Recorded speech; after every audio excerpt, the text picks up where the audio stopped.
Assalomu alaykum. Bugungi darsimizda biz iste'molchilarni ketma-ket va parallel ulashni o'rganamiz. Buni afzalliklari va kamchiliklarini ko'rib chiqamiz. Parallel ulashda tarmoqdan berilayotgan kuchlanish har biriga bir xil taqsimlanadi. Ya'ni tarmoqdan berilayotgan kuchlanish L1 lampaga ham, L2 lampaga ham bir xil miqdorda yetib boradi va lampamizni yorqinroq yonishini ta'minlab beradi. Bunda tok kuchlari 11-darsda o'rganganimizdek tok kuchlari 2 ga bo'linadi. L1 lampada I1 tok kuchi oqadi, L2 lampada esa I2 tok kuchi oqadi. Tarmoqdan berilayotgan umumiy I tok kuchi L1 lampada oqayotgan I1 tok kuchi va L2 lampada oqayotgan I2 tok kuchining yig'indisiga teng bo'ladi. Buning asosiy afzalligi lampalarimiz yorqin yonadi.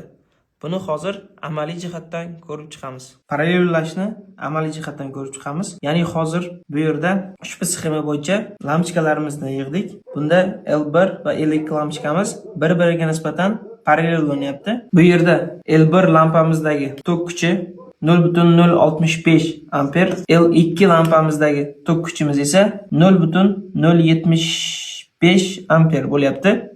Tarmoqdan kelayotgan umumiy tok kuchimiz esa 0.147 amper bo'lmoqda. Bunda L1 va L2 lampamizda hosil bo'layotgan tok kuchlarimizni qo'shganimizda yuqorida ta'kidlab o'tganimizdek parallel ulanganda tok kuchlari 2 ga bo'linadi.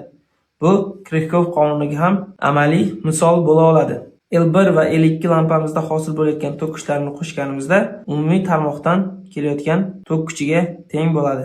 Barcha xonadonlar parallel ulanishda montaj qilinadi. Bunda bitta lampamiz uzilib qolgan taqdirda ikkinchi lampamiz yonadi. L1 lampamizda elektr energiyasi yoki kuyib qolgan taqdirda L2 lampamiz ishlashda davom etadi. Bu bir-biriga xalaqit bermagan holda ishlaydi. Buni asosiy afzalligi ham shunda hisoblanadi.